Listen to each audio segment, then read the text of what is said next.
What's up, fam? Thanks for joining me for another Go Format video.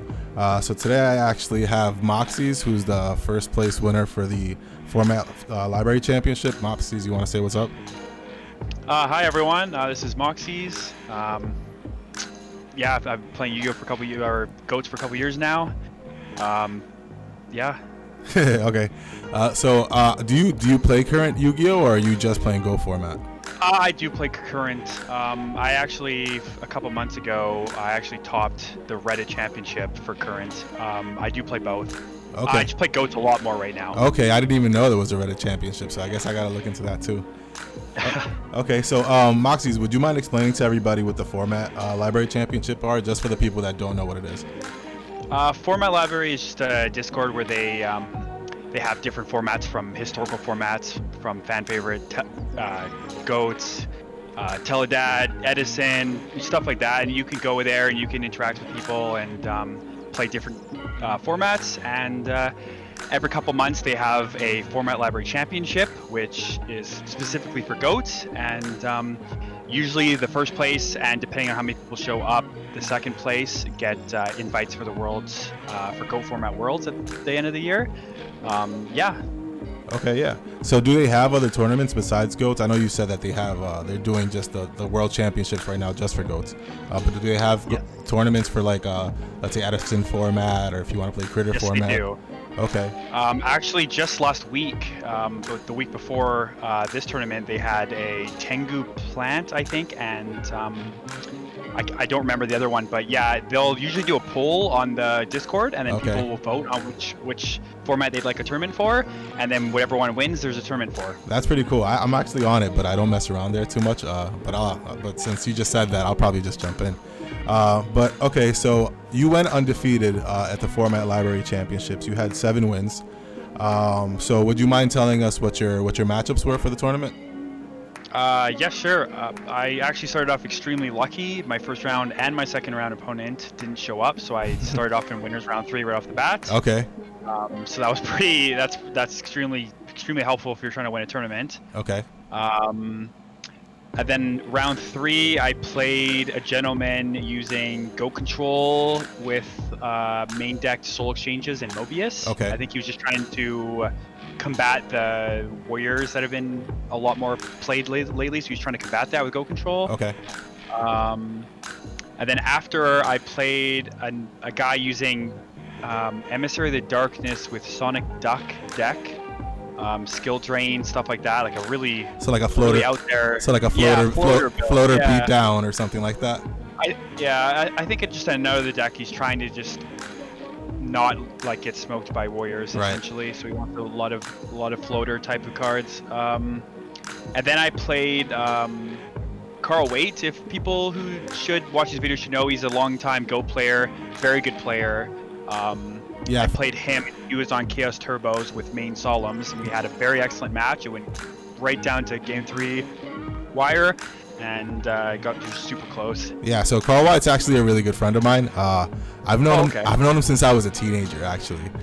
So you say that match was really good, so I'll go ahead and hit him up and try to get that match off of him. I just want to put this out there for those people that don't know. Carl White actually won in FCL, if I'm not mistaken, not too long ago. Before Worlds with Chaos, and in my opinion, Carl White's deck the reason why everybody got on the Chaos bandwagon. But not a lot of people know that. I don't know if there's a lot of people that give him credit for that, but I give him credit for that. He was the person that, won it, and then everybody after him started playing it. But yeah, I feel like he should get the credit for that. Yeah, so you said he was in top 8 that you played, or top 4? Yeah, I think that was the top 4 of winners that match. Okay. He ended up going and finishing 6th, so he had a very good placement himself. Okay. And then your last round was against Chaos as well, right? Oh, I actually had my winners finals, which was against a Burn player, a really old-fashioned Burn player using a lot of floaters like Nimble Manga and Germ and stuff like that. It's a really random deck from like the early 2000s, like an original Goat variant Burn deck. Okay. I played him. That was a really crazy match. And then grand finals I played against Chaos Turbo. against P-Tran. Yeah. And P-Tran is a winner of FLC and a winner of GFC, so he's a very good player. That's really cool, man. I actually have that match posted on my YouTube, so if anybody wants to check that out, just go ahead and check that out. But yeah, let's just. One more question. What was your worst matchup for the day? Burn, honestly. I've been siding Des Wombat for the last 4 months, right? To help against Burn, and nobody was playing Burn, so I decided to switch around some things in my side deck, and I actually only brought Cliff, the trap remover, specifically for kind of Burn decks, okay. Just because I didn't really think it was going to be played, and then I happened to have to play it in the winners finals, and I was pretty under prepared for it. My deck's pretty geared towards specifically beating Chaos Turbo, just because it's the most played deck. Well, even looking at your side deck, you're prepared for the mirror match also.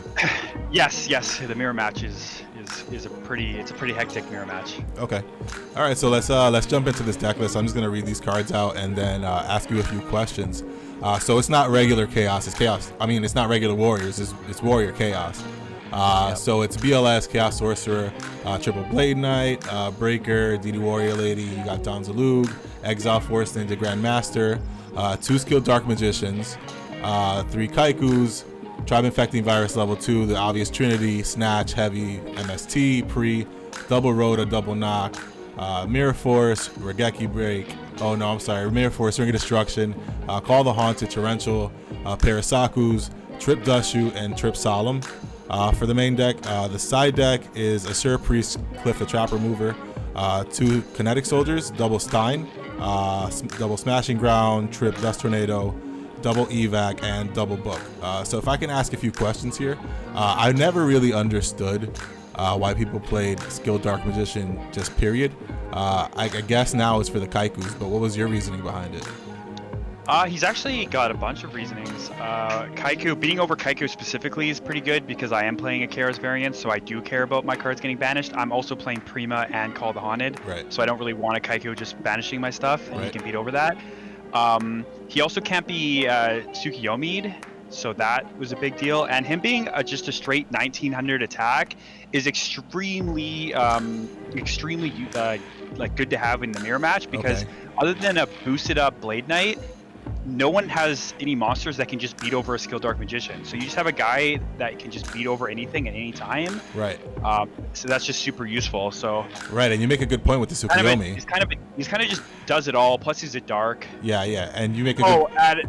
He actually specifically too. A lot of people side in Cypher Soldier or Connect Soldier against you, and he beats over that regardless of position, attack or defense. That and Kaiku should do that. But to what you said about the Tsukiyomi, a lot of people just use their Tsukiyomi to get over these Blade Knights, the Kaikus, even the Ninja Grandmaster. So that makes a good point. It actually comes up a lot too because you side out Sakushi Armors versus Go Control or like a lot of Metamorphosis like decks. It's just not that useful, and you bring in Compulses, so you kind of lose a lot of your back row protection from a Tsukiyomi flipping when you're monsters. So it's nice to have a monster that just can't be beat over by it. Right. So there's I don't have that many more questions for the main deck. I do want to ask you how you feel about Trap Dust Shoot, because that's a card that I'm always like on and off with. Obviously, when you open that card, it's great. But I'm more worried about the late game. Usually when I draw into that Dust Shoot, it seems like it comes up in the late game more than it does on the opener. So what do you feel about that?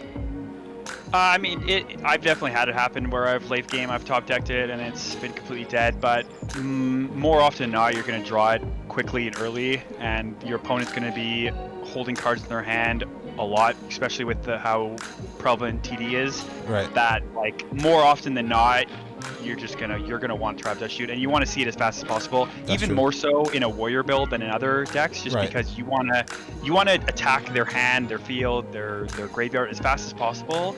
So Trap Dust Shoot, you really want to hit, especially if you don't have an out to spy. You want to be able to get rid of spy. Okay, so you just said that you want to hit their basically the power cards as quick as possible. Do you ever hold on to Dust Shoot and just have them force it out for you? It depends on the player, but I'd say about 90% of the players, I will usually just flip it once they pass Prio to me in draw phase, just because trying to like metagame if they're gonna breaker it or MST it, or if you set 2, they try and pro storm you for 2 and you really let it jump shoot. Like those are that's fine, but I think it's more valuable just to have the information in their hand right away, and then you know how to react with your cards to that hand. Right. No, you're right. And plus, you don't want to bank on them trying to MST your stuff. So, Yes, so that a lot of players too are now playing Solemn in their CT build and Yeah. playing a bit more cap heavy, so they could just start setting cards, and that's not good. No, you're right. You're right. Okay, so a few questions about the side deck. So, Asura Priest. I'm assuming that's for just regular goat control. Yeah, Go Control, Reasoning Gate, because Reasoning Gate, you know, they'll bring in like Snatch or Brain Control or whatever, and he can just keep bringing himself back up and escapes. But it's mostly for any deck that uses Scapegoat. Okay, and what about the Cybersteins? That's for alt win. He's not like incredible, but he's just a very good catch-all against it. He's also dark, so he can feed into. You're saying alt win? What are you saying? Yeah, alternative wins like FTK's library. Oh, okay. So you drop Balter with it. Yeah, Balter. I actually did in the GFC that I top 8'd. I brought out Desquala against Empty Jar just because I put him on a really, really big clock. Nice. They had to draw in that turn. And then against Reasoning Gate, you can just bring out Last Warrior, and that card honestly by itself can just win the game against Reasoning Gate if they don't have a way of either taking it or Lightning Vortexing it or something. Yeah. They just can't do anything. They just lose. No, yeah, that makes sense. Even in my Chaos Turbo decks, like I'll side in Jougins for that deck. And they just topple over. I summon it with the Regeki Break. I'll just Regeki Break a Crane if I have to. You know, I put it in defense and we'll start manning up a Kaikus. So, I mean, it's essentially the same thing. So that makes perfect sense. Dust Tornadoes obviously makes sense. Smashing Grounds are for the mirror match or any kind of aggro deck. What are the evacs for specifically? The evacs are again mostly for Metamorphosis decks, CC, Chaos Control, or Go Control. But it does have some other useful, like if they sometimes Empty Jar specifically, if they think they're gonna lose, they're gonna just try their combo regardless if they had a True Nade or not to attack your back row. They're still gonna try it because they have nothing else to go for. So a Compulse on a jar that's set when they try and tie you is really good. It's better than both, right? So it just gives you a bit more options. And against CC2 or Chaos Control, if you compulse their Thousand Eyes Restrict instead of Book of Mooning it, that can lead to it going back to the extra deck, which means it's a dark that's not in their graveyard. That comes up. So. Okay, cool. If you could go back and change anything, would you? Main or side? The Trap Dust Shoots, I kind of go back and forth on. It really depends on what the Chaos Control players or the Chaos Turbo players, are playing. And if Solemn Judgment and more traps becomes a bit more common in Turbo, I think the Dust Shoots would probably, for sure not 3, maybe go down to 2 and maybe even move to the side. But as long as they're stacking cards in their hand, I don't see any reason why 3 shouldn't be mandatory. Right, that makes sense. Okay, cool. Well, Moxies, anything else you want to add to this? I just like to shout out Format Library. All the guys there, we play a lot of just matches against each other. We have Ironmans there where we're practicing against each other. It's a bit more of a laissez-faire type of play where everyone kind of just goes. But the players are very high skilled, and you will get good, and you will get good very quickly by playing these players a lot. All right. Yeah, so it's a great place, and Go Format Discord is also a great place for a lot of great discussion. And I encourage everyone who enjoys Go Format to join both the Discords. All right, man. So I'll actually put the links to the Discords down below. Moxies, for the 100th time, dude. Thanks for doing this interview with me. Yeah, no problem, man. Your channel's great. Thanks, bro. I appreciate that. If you don't mind, since the Decklist is already out here, I'm going to go ahead and post the link to the download in my description for anybody that wants to download it. So, guys, if you want to download this deck, just go down to the description box, hit the link, and you can just go ahead and download this to your dueling book. And guys, if you want to see any more videos like this, I need you to like this video for me, share this with your friends, and join my Discord server also. I already hosted a few tournaments. I want to see if I can get a few more going, and I'll see you guys in the next one. All right, peace.